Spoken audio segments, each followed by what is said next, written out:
Okay, in 5, 4. All right, so week 1, we are ready to take action and do small things in a great way. So Tom, this is a pretty, great way to start off, as you mentioned in the overview of how we use the 13 by 4 to become great, to become awesome. Yeah. You talked about how you thought this was a great way to kick off your 13 by 4 process. Yeah. And so doing small things in a great way. And I think we can just take, Waddle's own words out of the book on the approach, the attitude, and what does this mean? What does this mean, do small things in a great way? Yeah, definitely. I mean, for me, it was just a great place to start because it was something that anybody could do. Whether you're a housewife, a house husband, whether you are a son, a daughter, a worker, a business owner, a leader of an organization, or just a recent employee, anything, there will be things that you can do right now, right away. And you could be doing them in a not so great way, or you could be doing them in a great way. So even if you're making a cup of tea for someone, make it with that intention for being a tremendous cup of tea, a great cup of tea. A lot of people talk about this idea of, do it with love. And, when you're cooking for someone, really cook with love. And that's really what he's saying. It's all about, be great in the little things, and then greatness will get thrust upon you in the big things. People will come and seek you out to do great things if you're manifestly obvious in the doing of small things in a great way. Right. And he has a very logical reasoning for this, which totally makes sense. He says you cannot begin, how does he put it? He says you cannot begin on the instant, this is his archaic language, right? To do great things, the great things, you cannot before the world be the great actor, the lawyer, the musician, the personality. You know yourself to be. So and for some reason, the sound just cut out for about 10 seconds there. Oh, okay. Yeah, I'm not sure what that was. We'll just restart it. It's we don't have to restart I'll just leave a blank space and then edit it out. But it just went in spaz mode for a second. So I don't know whether maybe it's my phone. I'll put my phone into airplane mode, just in case that kicked it out. And we would have got away with it if it had been a bit less, but I think what we can do is we don't have to do all the beginning bit. I think we'll just start with your most recent bit again. So we'll leave my. So let's have a pause. Yep. Okay, so I like the way he puts it in this very pragmatic way in the realization chapter. He talks about, you can't be great like right off the bat. You can't just come right out there and be great. And he says you cannot begin on the instant to do the great things. You cannot be before the world the great actor or lawyer or musician or personality you know yourself to be. So he talks about that, like, from a practical point of view. You can't just pop out great. You have to start from somewhere. So it's again going back to the laws, right? The laws of the physical laws we have to go by. So he talks about that, and I think that's excellent. And I have a personal example. I know that we like to usually use some evidence and example to kind of back up some of these focus areas we usually introduce to in our courses. And so, he talks about Abraham Lincoln, and I think that's a pretty obvious one of someone who's starting with very humble beginnings, who has this very, he's the backwoods, self-taught lawyer who rises up into this greatness, the role of greatness. The 13 by 4 is based on Benjamin Franklin's work, and he talks about his humble beginnings in the beginning of his book. And then I was thinking about, when I was thinking about this concept about, gosh, there must be an example that I can pull from my own. Not, I'm perfect but evolving, right? So I'm not as great as I want to be. I have in my mind the greatness that I want to be.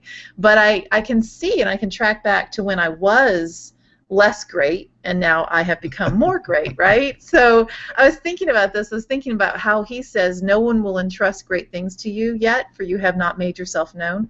And when I was just starting off in my own business, and I had been, I'd been doing the work that I was doing, for many years at that point, but now I was launching into my own business and doing it on my own. So I started to go to do some networking in a professional association, and a friend recommended that I go speak to someone about volunteering in their committee, and I was really excited because I was thinking this was going to be the programs committee where I could go talk to speakers and get them set up, and it would be fun. But the person over the committee asked me if I would just manage the logistics. So set up the equipment, make sure that the speaker had the microphone, make sure that the banquet tables were set up and that the menu was ordered correctly. It was all the behind-the-scenes things, right? So I was thinking, oh, no, she's not entrusting me to these really great things. I mean, this is not the cool stuff. This is what I was thinking at the time. But I just showed up and just did the best I could. She had flattered me in the beginning by saying, I need someone I can rely on to do these things, and I think you're reliable. And I'm like, okay, thank you. Flatter, flatter. So I went ahead and stepped into it and did the little things that I thought they were in a great way. As a matter of fact, I did them in such a great way that I ended up coming to the attention of the president of the organization, who encouraged my volunteer manager to invite me to be on the board. Yeah. So you show up and you do those things that you think are, is anybody going to ever notice this stuff? But the president would come to me, and she knew I was the person that she needed to go say, hey, I need a bowl so I can put all of the names in for the drawing that we're going to do for the door prize. Hey, you know, we asked for a table up here to put these things on, but I don't see one. Could you arrange for us to get that? So it was those little things that I was doing, you know, delivering, that ended up bringing to, you know, you just show up and you do what you're supposed to do, you know, make a habit of it. Yeah, well, this is my perspective on this, is like, this is the only way you can do stuff anyway, really, because you can't start, you know, when you're building a baby, you don't start by making the heart. You start by making all the cells. The individual cells that are put together molecule by molecule are all small things, but they're done in a great way because they've got the blueprint. The DNA is guiding them to produce something outstanding. So there's the physics of growth of any organism that is doing small things in a great way, with the idea, you know, the great way being with the idea of creating something great. And you think about it, that the reason you should do small things in a great way is because they are small things. Now, it's, if you have to do small things, the only way you can get noticed is if you do them in a great way, because no one else does small things in a great way. Right? Everyone else is doing small things in a small way because they're small things. So if you think about if you're a boss now, or you're middle leader, middle management or something like that, and you've got an intern, and you've got one intern who is doing small things in a small way or an average way, and you've got another intern who's doing small things in a great way, then it's not going to be difficult to work out who you're going to want to have in your organization. Good point. Excellent. As it applies to career, yeah. Absolutely. I mean, we could talk in tremendous detail about this, but really, I mean, it's just you don't have to seek out new things to do. Just do the things that you have been doing right now in every domain of your life in a great way, with the vision of yourself being as great as the greatest, which is kind of the framework for the great way that you do things. You know, what would a great person do?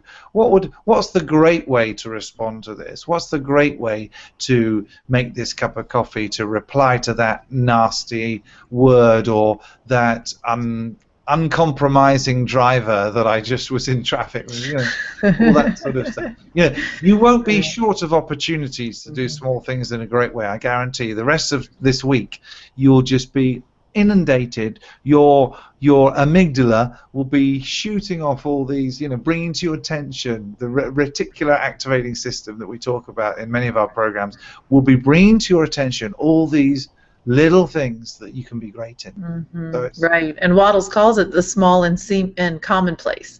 So what we are challenging you to do in this particular week is to ask yourself the question daily: what small or seemingly commonplace thing can you do that can you do it in a great way instead of a small way?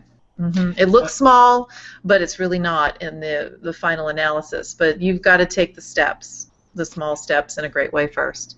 And I'm reminded of that story about the guys who are building bricks, and we've, they're bricklayers, and we've all heard this story, I'm sure. I'll just summarize it for those who haven't. But there's a foreman comes up to these brick workers who are all just, bricklayers. They're just laying bricks. That's what they're doing.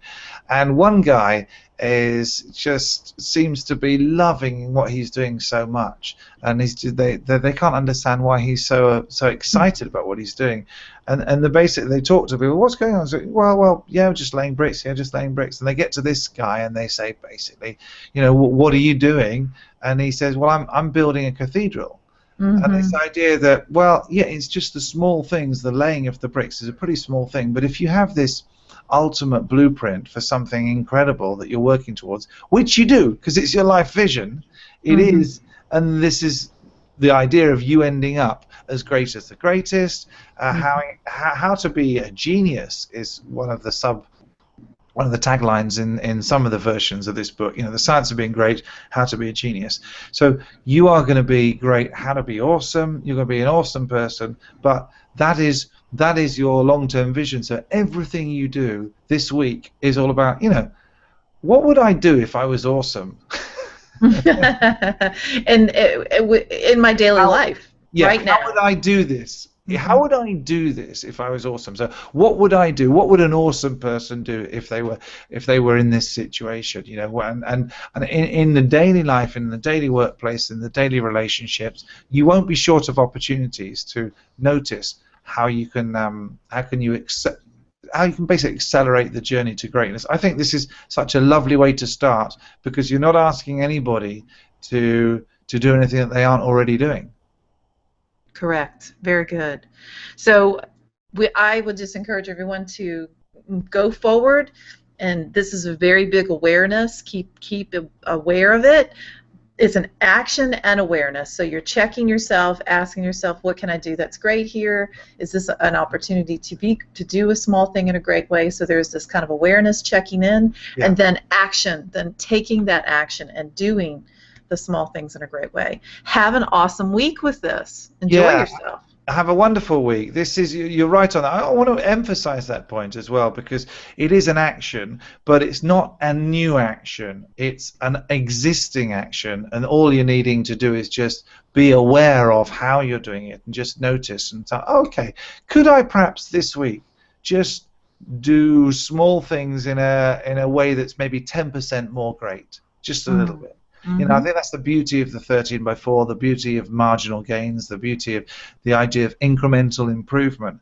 And I think that it's such a low barrier to entry, isn't it? Because anyone will have stuff to do, small things. Lots of people will have way too many small things that they want to do. But they can just a little bit more great, just a little bit more awesome. Yes, and if it was me, I'm a journal. I like to journal, and especially at the end of the day.